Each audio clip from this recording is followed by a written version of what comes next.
Red Steagall is cowboy to the core. You can still see the traces of lively red hair which earned him his name that brings a smile to the face of everyone who loves the West. Red's warm personality and charming sense of humor are easy to see in the wide grin on his face. This cowboy legend, who lives on a ranch west of Fort Worth, Texas, is a magnificent songwriter, singer, guitar player, and cowboy poet. Red has performed all over the United States and around the world for over 40 years, but one of his favorite places to play is around a chuck wagon with hard-working cowboys. Today, Red Steagall is a living legend who shares his passion for the wild and woolly West with everyone who crosses his trail.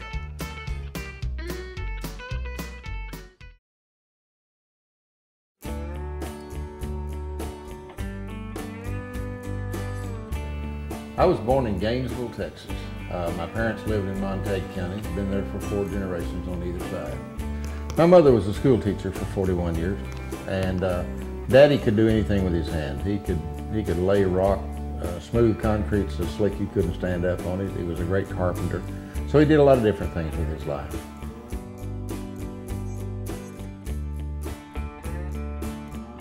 You know, there's the old saying that if you have one good dog and one good horse and one good woman, you're a lucky man. Well, I'm the luckiest guy on the face of this earth. I've got one good woman, I've got 5 good dogs at home, and I've had a whole bunch of good horses.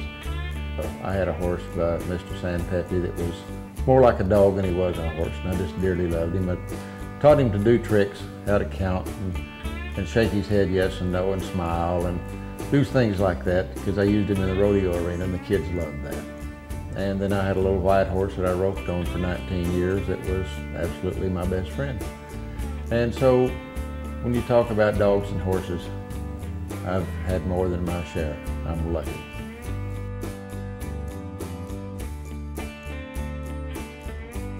When I was growing up, what I did was called daydreaming, and teachers and parents didn't like kids who daydreamed because they thought they were wasting time. But I grew up in the Canadian River country in the panhandle of Texas, and I spent my whole life on those creeks and on that river hunting arrowheads and chasing jackrabbits and trapping coyotes and coons and bobcats. And that was my world, and I loved the outdoors. I loved nature. And my heroes were Charles Goodnight and Quanah Parker. So one day I'd sit on the bluff of that river and I'd go up the trail with Charlie Goodnight, and the next day I'd be fighting the white eyes with Quanah. It was an idyllic childhood.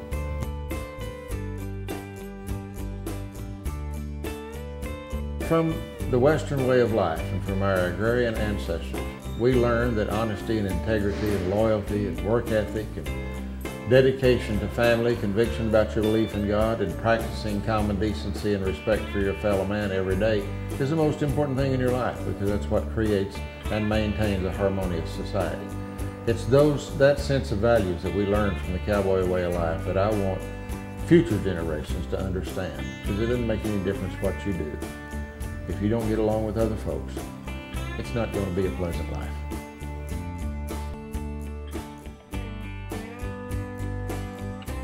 I'm so proud of Fort Worth, Texas. I think it's the greatest city on the face of this earth.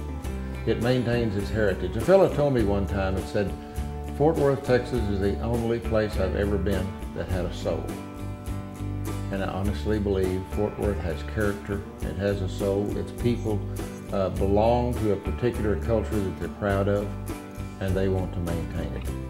And a lot of firsts happened in Fort Worth. I'm very closely associated with Western swing music, one of my first loves. And Western swing music was born and bred in Fort Worth, Texas.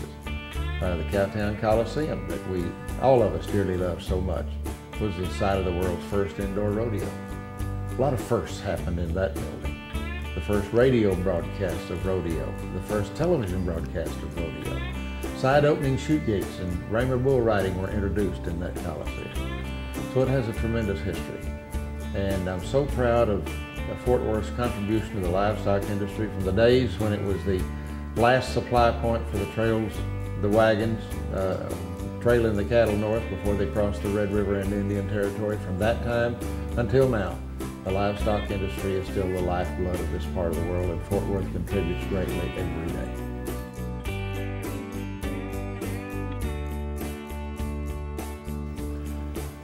Until we fenced off the range in the late 1800s, early 1900s, cowboys were primarily a of Celtic ancestry. And they brought with them the love of the old world folk tunes, the Irish, English, Scottish, and Welsh folk tunes, and a love of poetry. Now, Hollywood taught us a lot about the cowboy we didn't know. Hollywood put the guitar in the hand of the cowboy. He didn't have any place to carry that guitar. That wagon belonged to that cook. And if the cook played a banjo or a fiddle and he wanted to carry an instrument, that was his business. Those cowboys didn't put anything in that wagon if that cook didn't okay. So if he played an instrument at all, it was a mouth harp, and it was rolled up in his bed. So they entertained themselves reciting poetry and singing songs a cappella and telling stories around the campfire. Well, as time evolved and they fenced off the West, and the cowboy thought his way of life was gone forever and the way he knew it was, they started writing poems and songs lamenting the passing of the West, and songs and stories depicting their new life in a new world. And that's where cowboy poetry came from. It's just a part of America's poetic art form and artistic art form, but we call it cowboy poetry because it's about a particular group of people during a particular period in the history of mankind.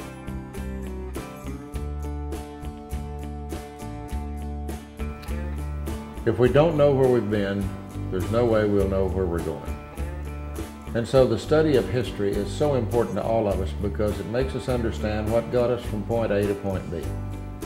Why are we here? Who are the people that influenced us? And how do we carry on those traditions and those set of values that we were taught as children? And for future generations, it's going to be tougher and tougher because a smaller percentage of our population lives on farms and ranches.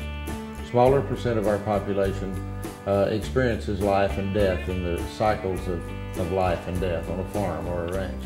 So it's going to be more and more difficult. And so it's important to all of us who write and perform to depict the proper and correct vision of how we live today and how we experience our Western way of life and how we want to preserve it. Because 50 years from now, what we do today in song, poetry, and in television production may be the only reference that those people will have to how we live today because our society is changing so rapidly. And so, all you young people, learn about history, learn about your ancestors, listen to your parents and your grandparents and realize where they came from and all the struggles and tribulations that it took for them to get to this point. Use those lessons to make your life better. And never forget that the cowboy exhibits independence, individualism, and freedom. And he works hard to maintain the lifestyle that he loves so much.